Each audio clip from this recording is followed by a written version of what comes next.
partir de agora e nos próximos minutos você tem a oportunidade de estar com o programa Bíblia Aberta aqui no seu canal de vida espiritual, digamos assim, de assuntos espirituais que abordamos a partir da Bíblia. Somos o canal 186 que está na Mel, TV Novo Tempo. É um privilégio podermos estar consigo e queremos muito que este programa seja uma porta aberta para que Jesus fale ao seu coração. Se também quiser, poderá escutar-nos na Rádio RCS, nos 91.2 FM para a Grande Lisboa.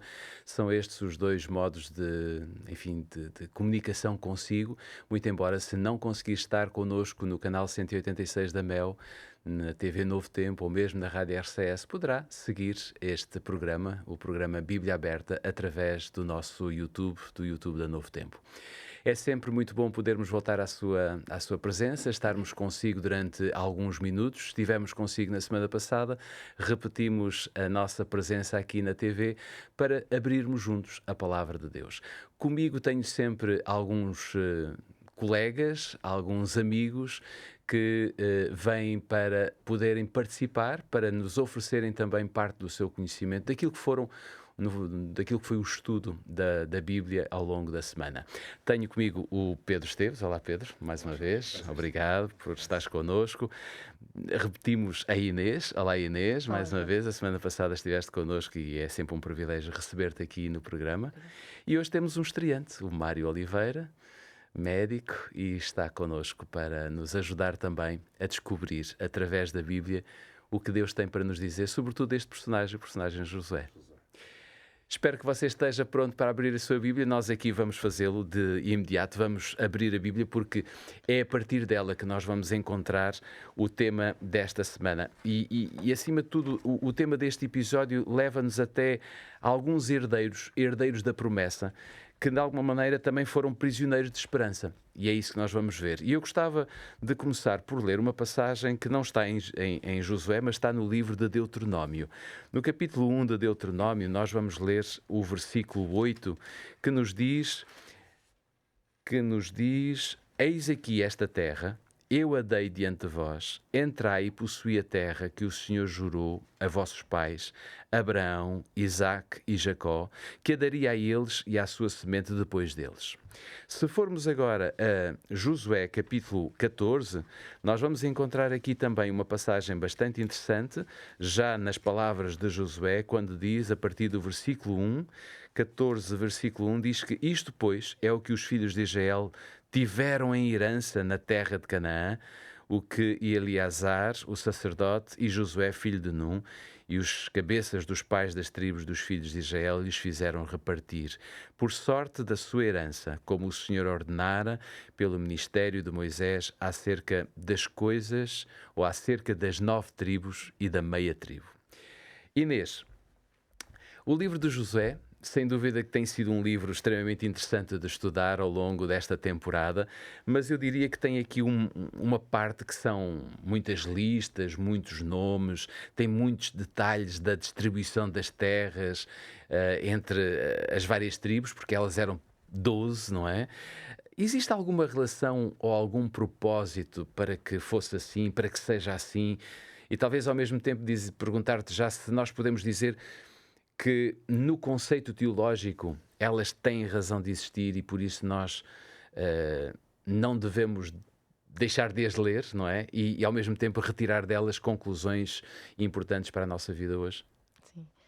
É verdade, Jorge, que temos aqui uma lista de heranças, repartições, e a verdade é que a posse da terra de Canaã faz parte de uma promessa divina, porque Deus tinha prometido que eles iriam herdar esta terra, não é? Então não é só uma conquista militar, mas é que um cumprir da promessa de Deus. E nós vemos isto aqui no texto de Deuteronômio, não é? Que nos é lembrado, este texto que acabou de ser lido, e também em Josué temos aqui algo que é destacado, que é a distribuição foi dada e ordenada por Deus, mediada por líderes, sim, sacerdotes e civis, mas não foi algo arbitrário. É sobretudo um ato espiritual que nós temos aqui. Então, porquê tantos detalhes, tantas listas? E vamos ver então que há realmente um propósito, ou alguns.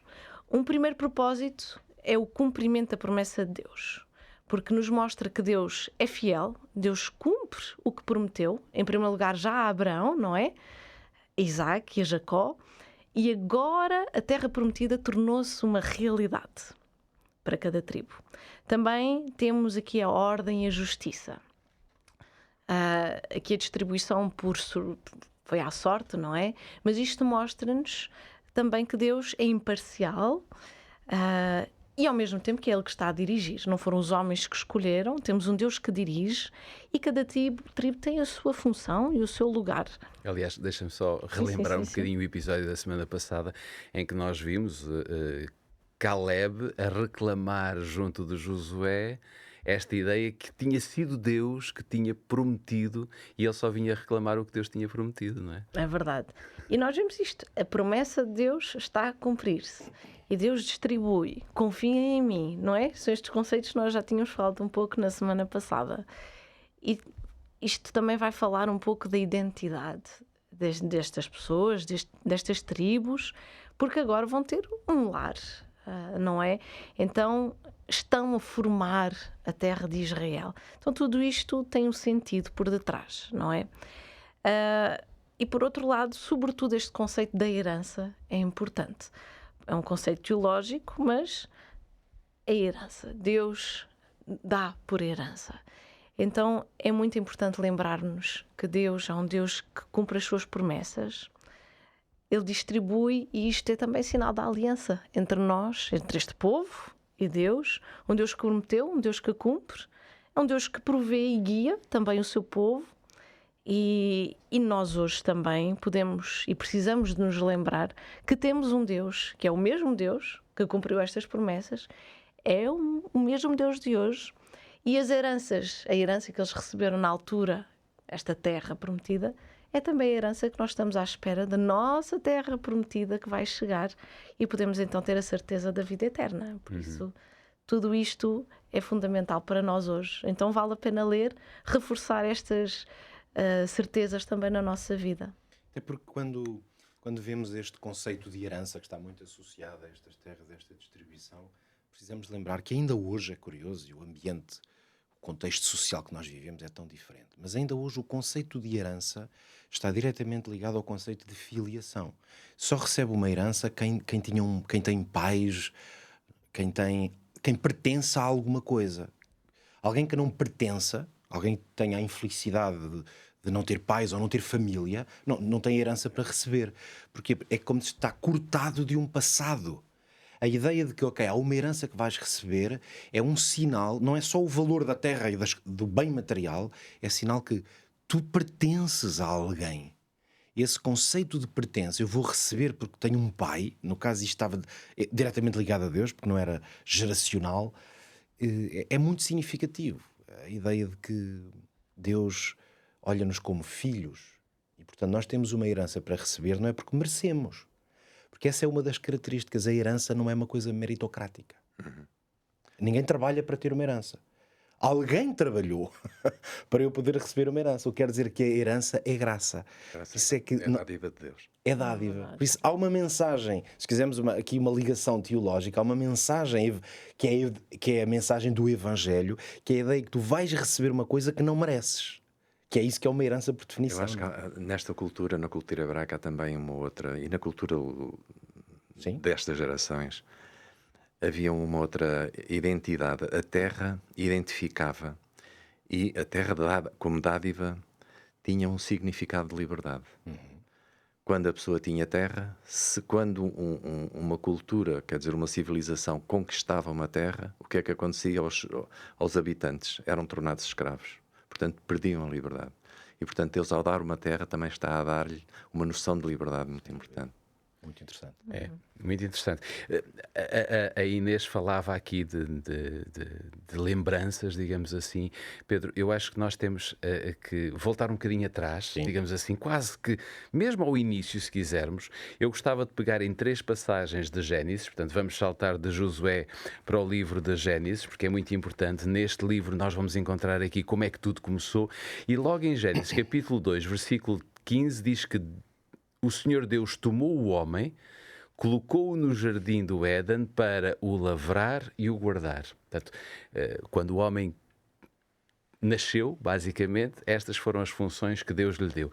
Depois, quando vamos ao capítulo 3, e é verdade que o livro de Gênesis sintetiza muito a história neste tempo e o tempo neste período do início da história universal, mas logo no capítulo 3, versículos 23 e 24, vemos que tudo mudou. Diz que o Senhor Deus, pois, lançou fora do jardim do Éden para lavrar a terra, de que fora tomado, e havendo lançado fora o homem, pôs querubins ao oriente do jardim do Éden e uma espada inflamada que andava ao redor para guardar o caminho da árvore da vida. Logo por aqui, e o Pedro vai provavelmente desenvolver esta ideia, vemos que houve algo dramático e drástico que aconteceu ali no Jardim do Éden. Perdeu-se o acesso àquela terra. Exatamente. Mas ainda antes que possas dar aqui uma pincelada sobre estes 3 versículos, eu gostava de ir a Gênesis capítulo 13, porque em Gênesis capítulo 13 nós vamos encontrar aqui uma outra passagem muito importante, os versículos 14 e 15, que diz que: E disse o Senhor a Abraão, depois que Ló se apartou dele, levanta agora os teus olhos e olha desde o lugar onde estás, para a banda do norte e do sul e do oriente e do ocidente, porque toda esta terra que vês te hei de dar a ti e à tua semente para sempre. Vemos aqui um papel extraordinário que Deus desenvolve em 3 períodos desta história. Portanto, a posse e o uso da terra para o povo de Deus, sem dúvida que sempre foi um papel, e já o frisámos aqui, um papel essencial na relação com o Criador, e como vimos nestas 3 passagens, desde o Éden até mesmo às promessas que Deus fez aos seus filhos. Pedro, que ensinamento relevante nós podemos, de alguma forma, destacar destas passagens que lemos e que nos podem ajudar ainda nos nossos dias, nos dias de hoje? Eu acredito, sem dúvida, é muito interessante essa colocação, porque há aqui ensinamentos muito importantes para nós, que estamos num contexto completamente diferente, de relação com a terra até, e com a propriedade, mas há aqui princípios claramente universais. Acho que é interessante olharmos em primeiro lugar, o Mário, aliás, já estava a fazer um exercício muito interessante de percebermos que há, obviamente, um contexto nesta história do Antigo Oriente, se quisermos, mesmo quando o Gênesis é escrito, obviamente que é uma revelação dada a Moisés, mas já é escrito num ambiente em que há uma compreensão de como é que o mundo funciona. E neste contexto antigo nós sabemos que a posse da terra está diretamente ligada à ideia de sobrevivência. Isso. Esse conceito, aliás, de liberdade. Mas que no caso não é liberdade um pouco como nós hoje entendemos a liberdade, mais como uma conquista mais de autodeterminação. Neste tempo esses conceitos não existiam. Aliás, por isso é que às vezes para nós é muito difícil ler a Bíblia e ver como as pessoas ficavam escravos umas das outras, porque o conceito de liberdade individual e de direitos, da dignidade do indivíduo eram completamente diferentes. Por isso, a leitura que temos que fazer um pouco mais justa desta realidade é que tem a ver com sobrevivência. Se tu não tens uma terra para viver e ali poder obter o teu alimento, a tua água, a tua segurança, o que está em causa é a tua sobrevivência. Por isso é que vejam que isto tem implicações interessantes, porque não possuir terra significa, portanto, vulnerabilidade. Estás exposto. No caso, não custa compreender que naquele tempo era exposto, até podia ser a animais, quer dizer, aos perigos que circundavam. Portanto, tu precisavas de ter uma terra, um povo, uma família. Somos para o tempo patriarcal, como é o tempo de Abraão, não estamos a falar de nações. Nós hoje temos a nossa identidade ligada à terra, é muito por nacionalidade. Por isso é que há estes nacionalismos, não é? Que nós hoje até se vê muito por aí. Estes nacionalismos têm a ver com, estas fronteiras. Neste tempo as fronteiras não eram nada assim. Por isso é que uma família ia conquistava aquele pedaço de terra a outra pessoa. Porque o que está em causa é a capacidade de ser independente. Por isso, ter terra era sinónimo de existência social, de capacidade de existir, como se não existisses sem a terra. Agora, como estamos a falar de um contexto de fé e de um tempo em que a relação com Deus, aliás, Então, particularmente neste tempo bíblico, dos personagens que lemos na Bíblia, obviamente que a relação, no tempo então patriarcal, obviamente que a relação com Deus era direta. E depois vemos isso também ao longo de toda a história de Israel. Claro, Josué já é escrito mais nesse contexto. A perda de terra está ligada ao conceito do juízo de Deus. É por isso que, na verdade, todos estes conceitos ligados a ter terra ou não ter terra, conquistar ou perder o direito a estar numa terra, têm muito a ver, muito mais do que questões políticas ou militares, ou conquistar ou não conquistar, tem a ver com fidelidade ou infidelidade a Deus. Nós lemos o Antigo Testamento e percebemos que o exílio de Babilónia, por exemplo, é um momento-chave em toda a história de Israel, porque ele sempre foi entendido e Deus fez questão de o transmitir através dos profetas, que era uma consequência por terem abandonado uma fidelidade a Deus. Ou seja, se tu escolhes viver nas tuas regras, na tua força, na conquista do que tu achas que é o melhor, então ficas vulnerável à realidade da vida. E a realidade da vida, quando Deus não te está a proteger, é muito mais complexa. Por isso, isso vem desde o Éden, essa ideia de que tu és lançado fora da terra porque quiseste. E aqui, para mim, entra também um elemento muito importante que nunca podemos esquecer, que todo o conceito de juízo de Deus, a manifestação do julgamento de Deus, nunca é por decisão arbitrária de Deus. É o contrário, é a nossa decisão. Portanto, tu decides colocar-te fora do contexto da aliança, Deus vai respeitar a tua decisão. Portanto, ser expulso de uma terra, se quisermos, desde o Gênesis até toda a história do povo de Israel, ser expulso de uma terra significa o quê? Perder bênção. Sair do lugar da bênção. É por isso que também no Antigo Testamento se desenvolve um conceito muitíssimo interessante em termos teológicos e mesmo em termos de relacionamento com Deus, que é as terras ou um lugar é o lugar da bênção. Muito mais importante do que o que significa ter ou possuir uma terra é se aquele é um lugar de bênção. Nós temos muitas histórias na Bíblia, não é? Em que os homens de Deus, num certo lugar, tinham um encontro com Deus. Jacó é muito famoso por isso, não é? Então celebrava ali, ou colocava uma pedra, fazia um altar, tipo, aqui neste lugar fica aqui esta marca de que Deus abençoou-me aqui, não é? Ou como o Ebenezer, até aqui me ajudou o Senhor. Tu constróis qualquer coisa naquele lugar que te diz que naquele espaço geográfico e físico a bênção de Deus se manifestou. Ora, na mesma direção, regressar a uma terra, por exemplo, ou possuir uma terra, obviamente que é visto como uma restauração de uma relação com Deus ou a restauração de uma aliança. Por isso é que a terra também funcionou em Israel sempre como um espaço de comunhão, que pode ser nacional, se falarmos de uma nação como era Israel, ou mesmo de um espaço de comunhão espiritual. Portanto, a terra não é só um recurso material.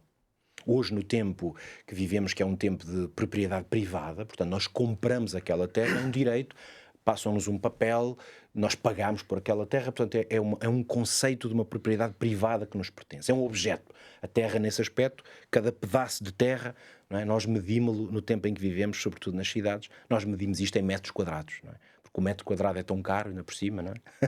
Há bocado comentávamos aqui isso, antes do programa começar. Nós em Portugal, então, vivemos muito hoje em dia este drama, porque a terra é muito cara, não é? Então, aquilo é quase que dava para ser ao centímetro quadrado hoje, não é? Tal é o preço. Então, a terra tem mais esse valor, é um objeto comercial. Eu posso comprar um carro, posso comprar um bem qualquer, uma roupa e compro terra, não é? Ora, neste contexto em que estamos a viver, a terra não tem esta dimensão de propriedade privada. O que significa que a terra é mais um espaço de comunhão. Portanto, é comunhão com Deus, porque naquela terra eu sirvo a Deus, Deus me abençoa-me. É comunhão fraterna, porque sou eu e os meus irmãos, posso ser eu e o meu clã, somos para o caso de Abraão, por isso Deus diz-lhe, tu e a tua família vão para aquela terra, vão herdar aquele lugar e ali vão ser abençoados e vão ser uma bênção para todas as pessoas. A minha última nota é para dizer que nós hoje, curiosamente, eu já estava a falar um pouco desta questão de propriedade privada e tudo isso, mas há uma outra questão que eu acho que é mais atual, que é, nós hoje vemos a Terra, quando falamos de Terra, por exemplo, hoje pensamos até mais no planeta. É a Terra enquanto este grande planeta que nós somos convidados a proteger, porque também destruímos ao longo dos séculos, não é? E é curioso porque esta visão um pouco ecológica que hoje falamos muito, ela está totalmente em sintonia, curiosamente, com o plano original e com os textos que há pouco lias em Gênesis, porque o plano original de Deus é um plano ecológico. E é ecológico em que sentido? Porque nós não somos donos da terra, somos mordomos da terra. Isso é muito importante, esse conceito. Esse conceito de que estamos a cuidar de uma terra. Então, temos, por um lado, um conceito muito privado de que eu comprei este pedaço de terra, é meu. Mas quando olhamos para a terra como um todo, todos percebemos que se nós não tivermos alguns cuidados, vamos perdê-la todos. Então, esta ideia... O conceito, desculpa, Pedro, força. O conceito era de uma dádiva, mas uma dádiva condicional. Exatamente. E, aliás, vemos isso tudo ao longo da história da redenção. As dádivas de Deus são sempre condicionais. Condicionais a quê? À nossa fidelidade.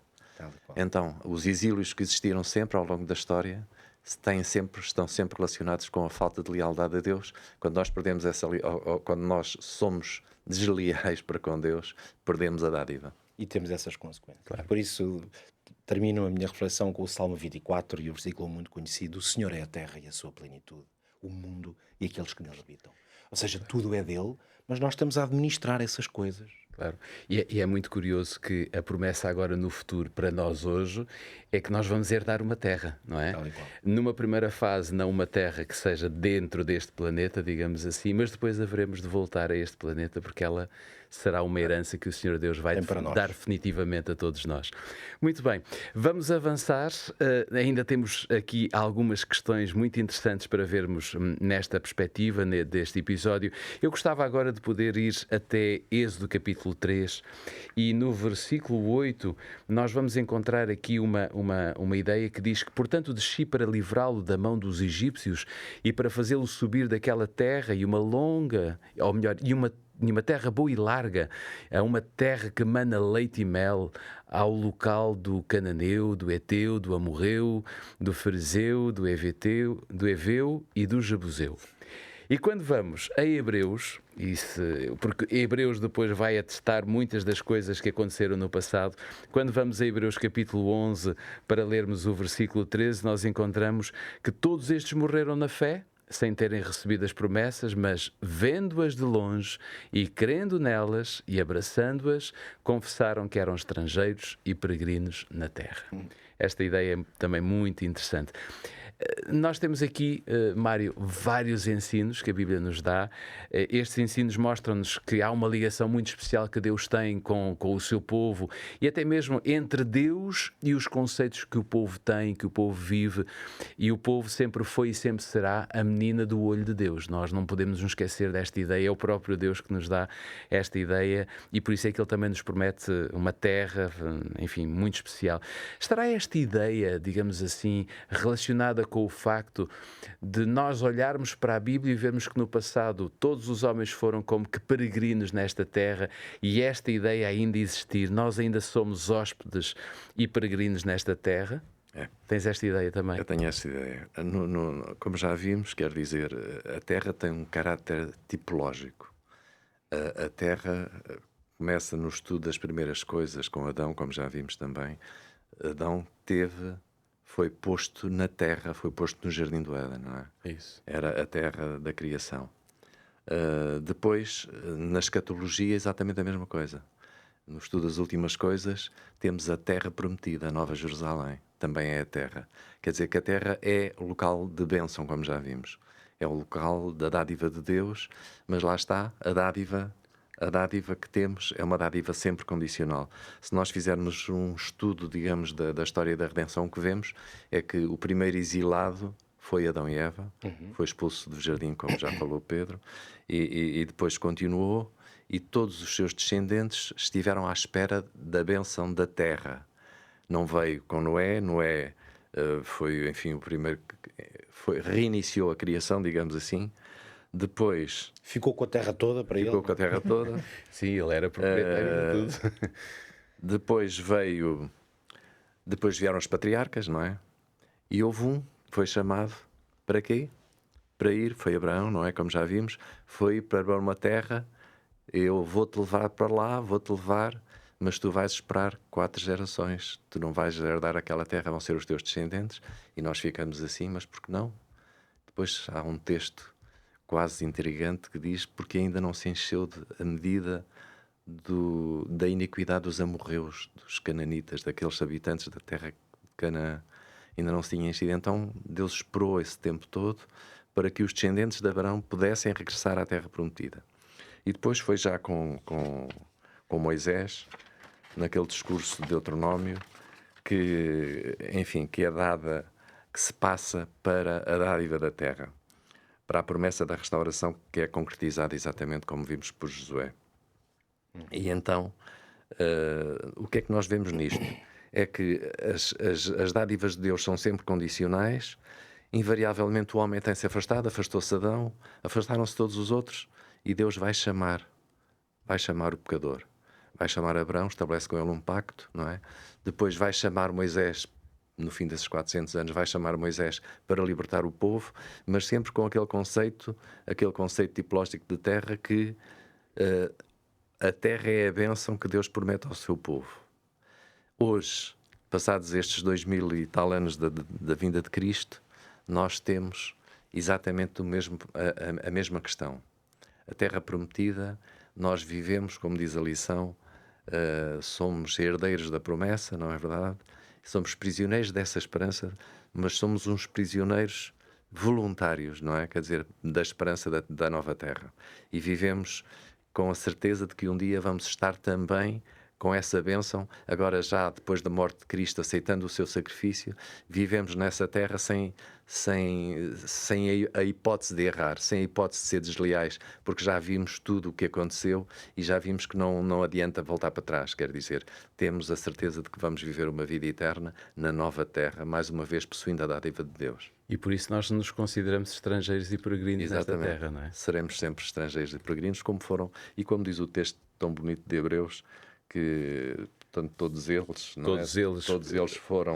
viram as promessas de longe, não é? De longe. E saudando-as e confessando que eram estrangeiros e peregrinos sobre a terra como nós. Até porque não sentimos que fazemos parte verdadeiramente desta terra. Estamos à espera, já estamos a viver, e tínhamos falado disso na semana passada, o já e o ainda não. Isso. E este ainda não é o tempo desta peregrinação, exatamente, não é? Em que estamos à espera da nova terra. Com uma certeza, é que ela vai mesmo acontecer, não é? Porque Deus até aqui não falhou, não temos que ter agora a ideia de que Deus possa falhar. Porque este conceito de ser peregrino é um conceito também interessante, porque é muito distinto de ser, por exemplo, um exilado. Um exilado, como teve que sair de um sítio, também vivemos hoje num tempo em que, por imagens, exatamente, mas felizmente nós aqui, se calhar a maior parte de quem nos está a ver, temos uma vida nesse aspecto tão confortável quando olhamos para pessoas que têm que sair à pressa de um sítio porque vai cair uma bomba, ou porque há uma guerra, ou porque há uma pobreza extrema e fome. Mas o conceito de exilado, acho que é uma distinção muito interessante com este peregrino que estamos a falar aqui, é porque o exilado não sabe para onde vai. Então ele sai de um sítio, o maior desespero é eu saio sem saber o que é que o futuro me reserva, ou qual é a direção em que eu estou a ir, não sei.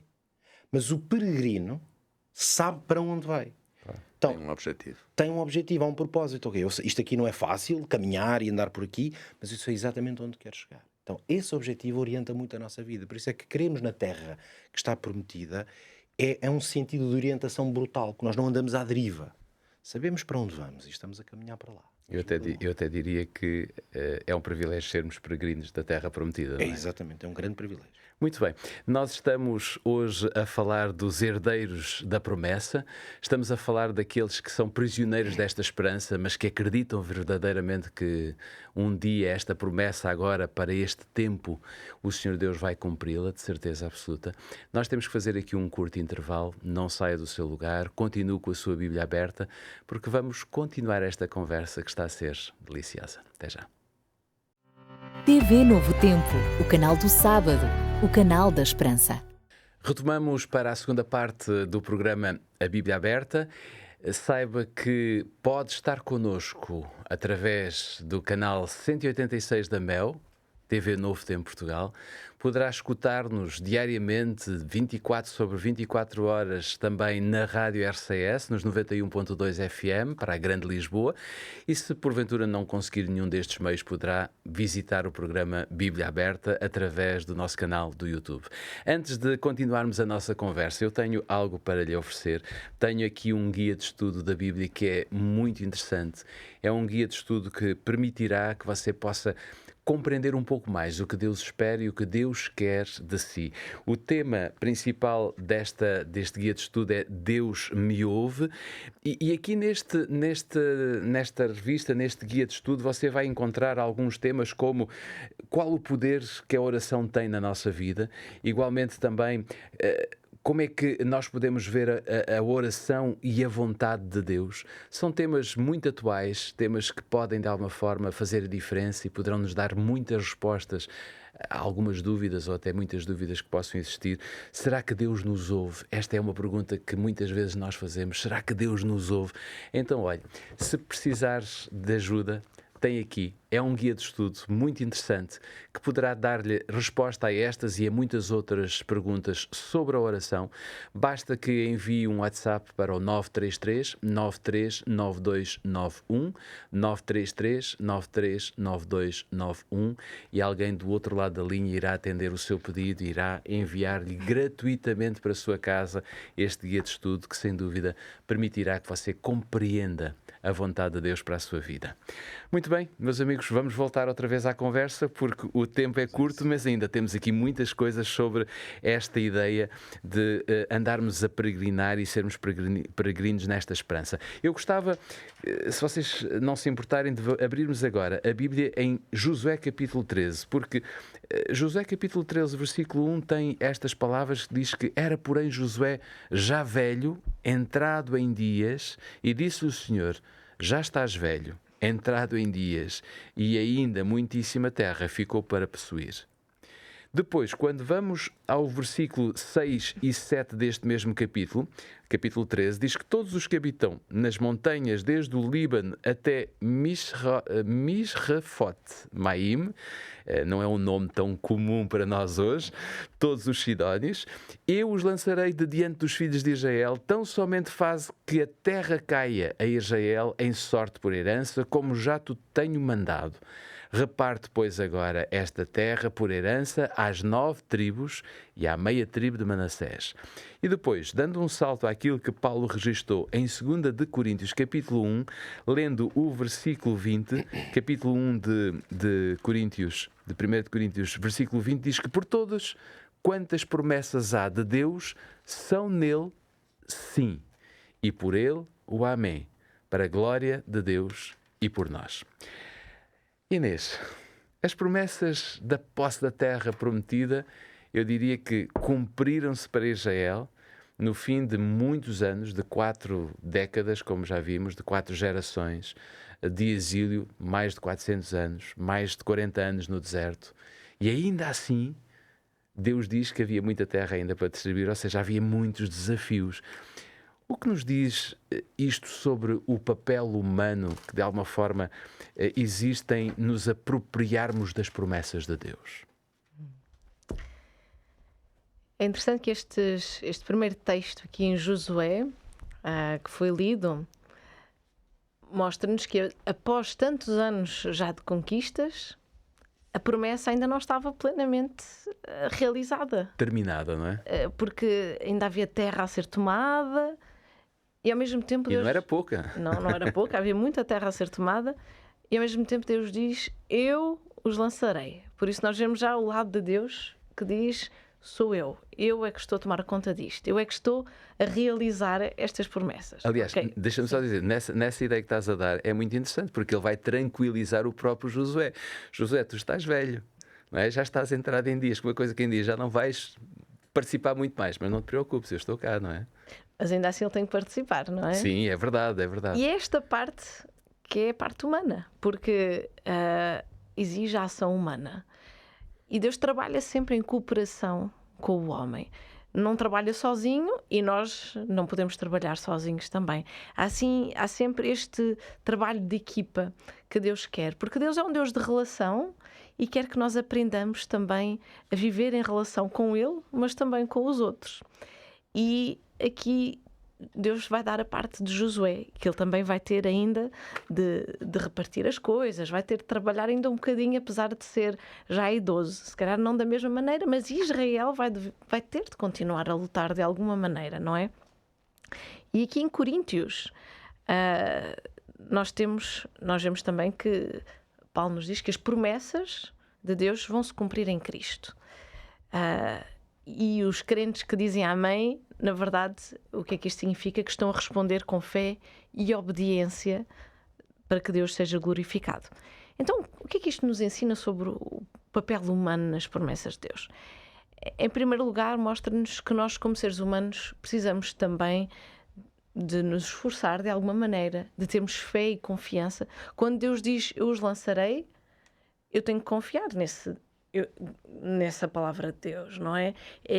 É o meu papel também. Às vezes nós queremos fazer muitas coisas, queremos ter uma ação enorme, mas Deus às vezes diz somente, confia, sou eu que vou lutar no teu lugar. E, por vezes, isto parece-nos pouco, mas é o muito, porque é a confiança suprema naquilo que Deus diz. Este caminhar, este lutar, este obedecer. Ainda assim, temos a nossa responsabilidade de obedecer, de cooperar.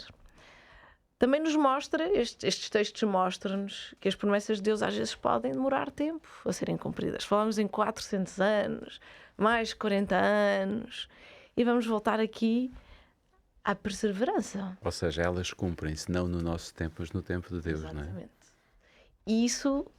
E Deus quer nos ensinar tantas coisas através deste tempo de espera, sobretudo a paciência, não é?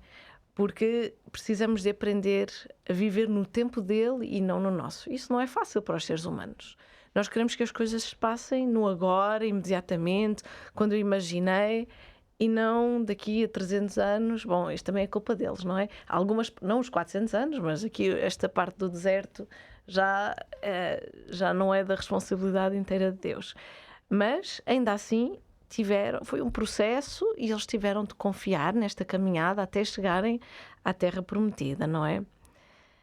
E depois temos a parte, Deus age, convida-nos a esperar, Josué vai agir, vai organizar, então temos também a nossa parte, como já tínhamos visto. E nós, na nossa vida também pessoal, na nossa caminhada cristã, e o resto da Bíblia, não é? Vai-nos fazendo sempre promessas. Deus promete-nos dar a sua paz, a direção, mesmo a promessa da vida eterna. E nós precisamos, hoje, de também exercer esta confiança, de viver uma vida submetida à vontade de Deus, sabendo que Ele dirige.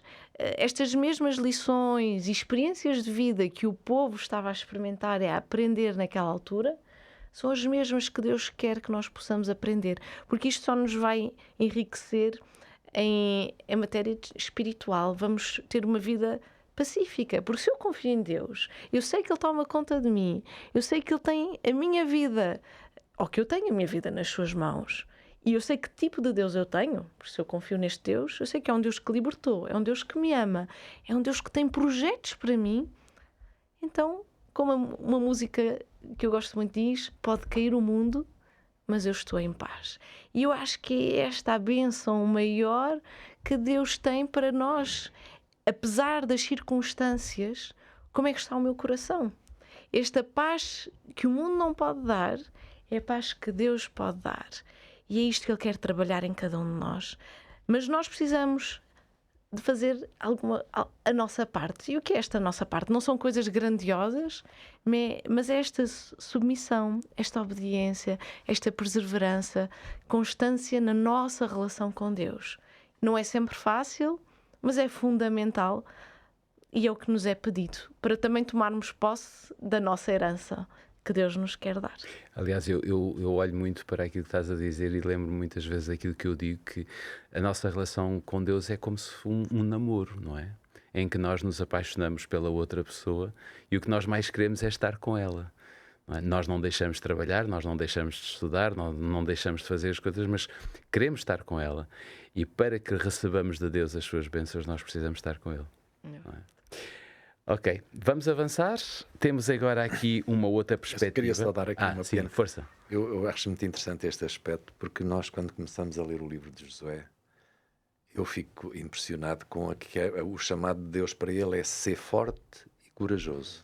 Forte e corajoso. Forte e corajoso. É preciso coragem. Depois, se começarmos a ler melhor, ser forte e corajoso, tão somente ser forte e muito corajoso, para teres o cuidado de fazer segundo toda a lei que o meu servo te ordenou. Dela não te desvies nem para a direita, nem para a esquerda, etc. Então, forte e corajoso não era para ir lá com a espada, porque vimos que ele não fez isso. Os muros caíam, não é? Claro. Então, era forte e corajoso para quê? Para ter um relacionamento com a lei de Deus. A lei de Deus na altura era a Torá, que estava escrita por Moisés, não é? E era necessário meditar nela de dia e de noite. De noite não havia candeias. O que é que eles tinham que fazer? Tinham que decorar a lei, não é? Para conseguir meditar nela tinham que a saber, tinham que a decorar. Isso é impressionante, esta história do ser forte e corajoso. Não é propriamente... Aqui nós não vemos a salvação pelas obras, como às vezes muitos creem que o Velho Testamento é assim, salvação pelas obras, mas também aqui salvação pela fé. Isso. Porque fé é confiança em Deus, que se adquire como? Pelo estudo da sua palavra, pela meditação do seu nome. Muitíssimo bem articulado, Mário, porque de facto a salvação pela fé é a ideia de se apropriar de uma coisa que nos é oferecida. Eu tenho explorado aqui várias vezes, que já estou aqui há uns anos nesta mesa, esta ideia, e por tantos temas que falamos sobre isto, esta ideia de que a salvação é uma coisa oferecida por Deus, mas não é uma coisa que nos é impingida. Exatamente. Logo, tem que haver um processo pelo qual o ser humano permite que a salvação que é oferecida se aplique a nós. É por isso que o conceito do Novo Testamento que os apóstolos bem desenvolveram é: somos salvos pela graça por meio da fé. A graça é a obra que Deus faz, a fé é a nossa obra. Por isso é que não é uma obra de fazer coisas, é apropriar-se. Se eu não tiver fé e não quiser que isto tenha operação na minha vida, não vai operar. Então, apropriar-se é uma coisa extremamente importante. É a essência do nosso trabalho. É apropriar-se do que Deus fez. Porque se alguém fizer uma coisa por mim e eu não quiser ou recusar, está lá a promessa, está lá a bênção e eu digo, não quero. Não creio que Deus existe. Para uns é esse. Outros é porque estão a tentar pelas suas próprias obras. Outros é porque dizem que querem, mas na prática fazem as obras do diabo. Ou seja, há muitas formas de eu saber que existe, mas não me aproprio. E a fé é isso. E ainda assim, se sentirmos que não temos fé suficiente, como os discípulos de Jesus disseram e pediram, aumenta-nos a fé. E Deus também opera isso nos nossos corações, se formos sinceros e quisermos verdadeiramente viver a fé.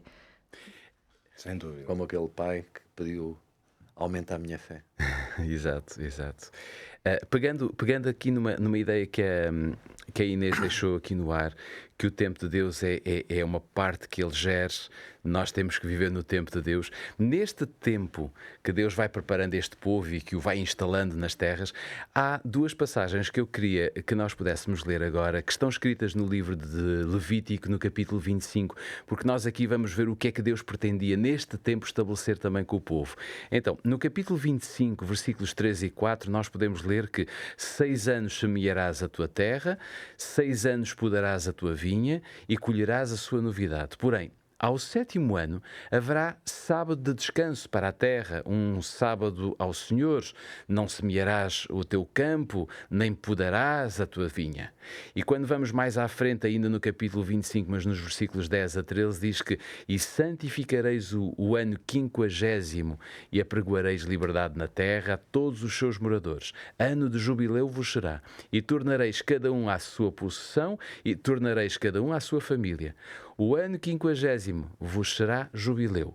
Não semeareis, nem cegareis, o que nele nascer de si mesmo, nem nele vindimareis as uvas das vides não tratadas, porque o jubileu é santo, porque jubileu é, santo será para vós. A novidade do campo comereis. Neste ano de jubileu, tornareis cada um à sua possessão. Então nós vemos aqui que Deus pretendia estabelecer também aqui dois princípios: o ano sabático e ao mesmo tempo o ano do jubileu. Mário, eu creio que nós podemos encontrar algumas lições muito interessantes nestes dois estabelecimentos. Pois nós já vimos que Deus deu a terra, não é? Se deu a terra, nós tínhamos pensar: bom, agora vocês façam o que quiserem, a terra é vossa. Não era assim. Deus, de facto, era o dono da terra. Okay. Continuou a ser o dono da terra. E se Deus é o dono da terra, Deus é santo. De alguma maneira dizemos que a terra também é santa, a santidade da terra. Perdão. E digamos que esta lei estende o princípio da santidade sabática para a terra. E então o que é que acontecia neste ano sabático? Portanto, a terra, como vimos, não era cultivada, as uvas, as videiras não eram podadas, as oliveiras não eram tratadas, e, portanto, podemos dizer, mas um ano sem fazer nada, o que é que as pessoas comiam? Não é? Eles próprios podiam perguntar isso. Ora, isto era uma prova de que era, digamos, uma prova para eles, mas também uma prova de confiança em Deus. Porque o que acontecia, e Deus diz isso, é que eu vou prover aquilo que vocês precisarem. Quer dizer, as colheitas anteriores vão ser suficientes para vocês não passarem fome. Claro. Aliás, o versículo 12 até diz, porque jubileu é, santo será para vós, a novidade do campo comereis. Perdão. É muito interessante. Muito bem. Depois o jubileu era um bocadinho diferente, porque o que é que isto no fundo é um conceito para, de alguma maneira também, respeitar a terra e deixar descansar a terra, que é um conceito que os mais antigos camponeses fazem muito. Eles alteram as colheitas, aquilo que se põe numa porção de terra não é o mesmo que se põe na outra, e isso, cientificamente, nos estudos agronómicos, vê-se que é importante.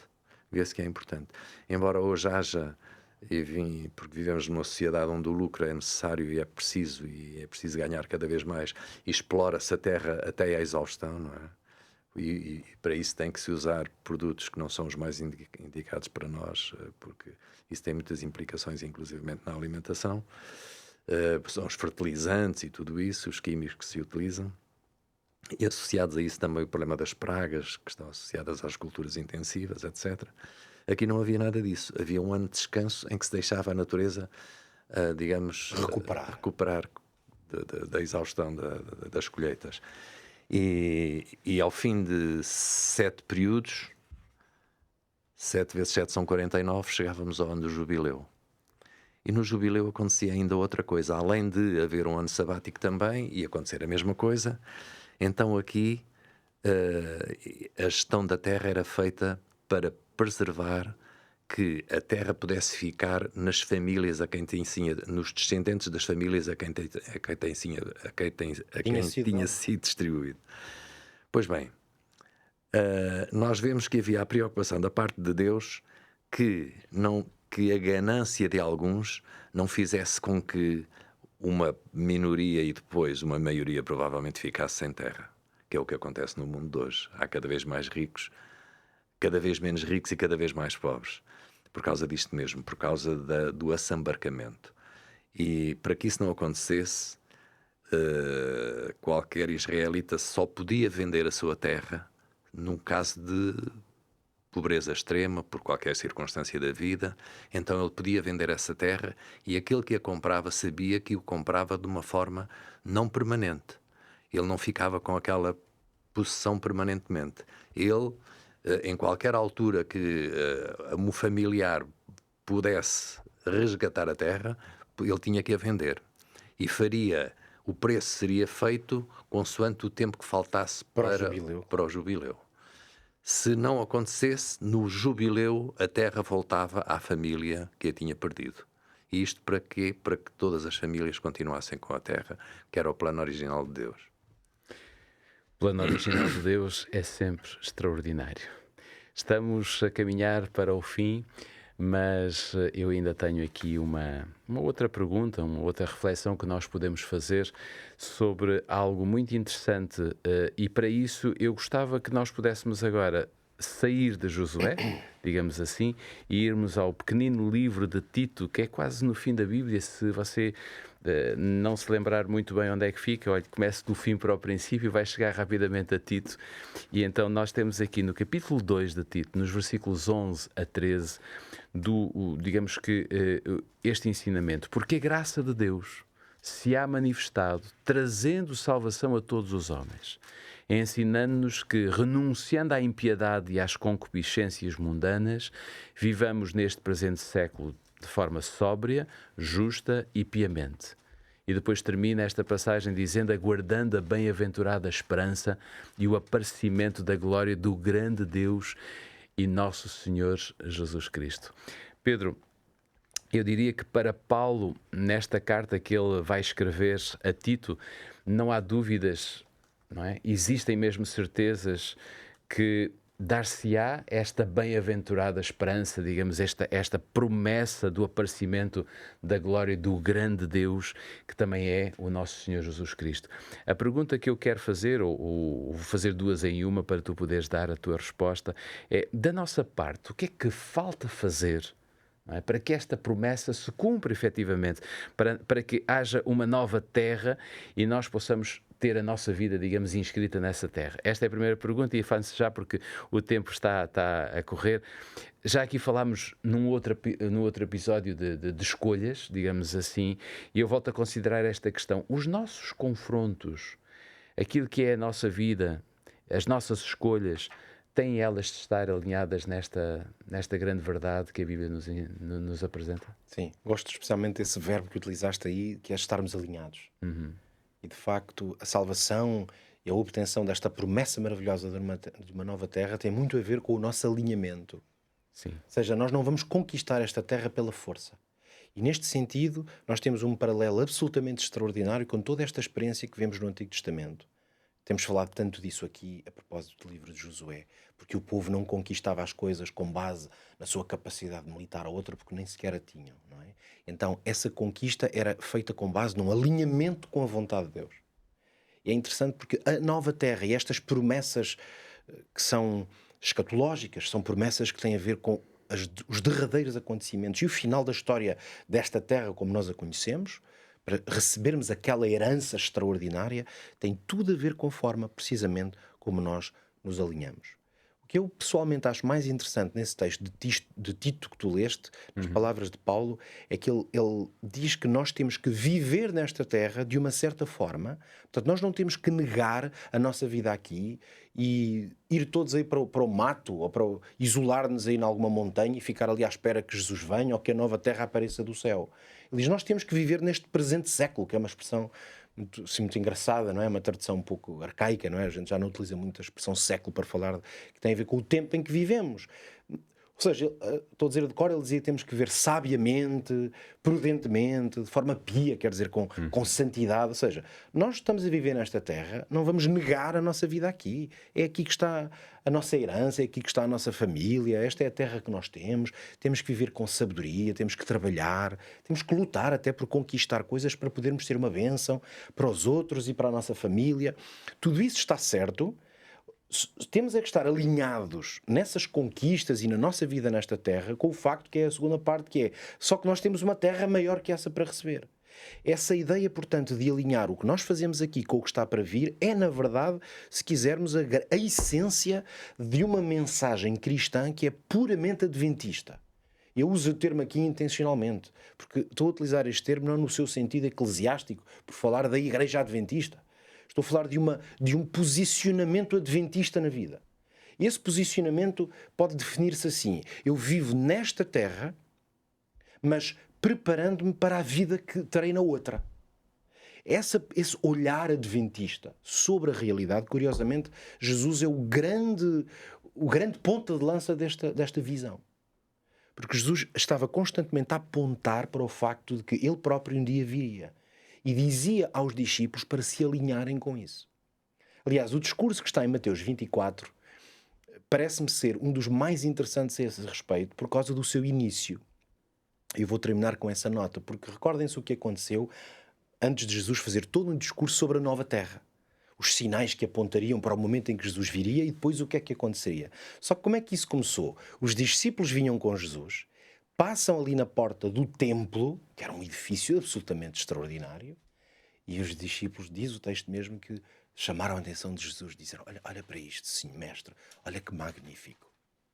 E quando eles dizem isso, Jesus vai de forma desconcertante parti-los todos e diz, estão a ver? É fantástico. Isto não vai cair tudo, não vai ficar aqui pedra sobre pedra. E os discípulos ficam desarmados. O que é que o homem quer dizer com isto, não é? Jesus estava então, nesse momento, a fazer o seguinte processo. Eles estavam totalmente focados nesta terra e nos edifícios desta terra, nas obras desta terra. E Jesus, com essa afirmação, vai apontá-los para essa realidade futura, profética. A prova de que Jesus teve grande sucesso nisto é que logo a seguir eles vão para o monte, passam ali pelo vale e depois vão para o Monte das Oliveiras. E a primeira coisa que o texto diz é que eles disseram: Senhor, diz-nos lá quando é que essas coisas vão acontecer e que sinais haverá da tua vinda. Quer dizer que eles perceberam perfeitamente o recado. O que eu vejo nesse texto, nessa pequena história, é Jesus a apontar-lhes o olhar para o que há de vir.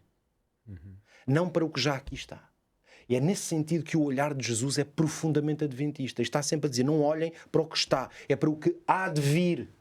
Tal como os anjos depois disseram aos discípulos quando viram Jesus subir e diziam-lhe assim: vocês estão admirados a olhar, mais uma vez, para o que está a acontecer aqui. Não fiquem já muito admirados, porque ele ainda há de vir, tal como para o céu agora o viste. Mas é muito interessante que Jesus foi sempre nessa perspectiva, mas ele teve sempre o cuidado de dizer: não se turbe o vosso coração, não é? Então é isso mesmo que é. Enquanto estão a viver aqui, façam a vossa vida, desfrutem dela, façam as vossas conquistas, construam a vossa família, mas o vosso olhar tem que estar numa realidade superior. É a nova terra que aí vem. Eu quero vos agradecer aos três por terem estado comigo aqui no Bíblia Aberta. Nós estivemos alinhados, digamos assim, neste tema. Foi muito bom. Espero que aí em casa tenha gostado também da nossa companhia. Nós estivemos aqui a abrir a Bíblia e a tirar todo o sumo possível durante esta hora para compreendermos as grandes promessas de Deus e aquilo que o Senhor Deus quer fazer connosco.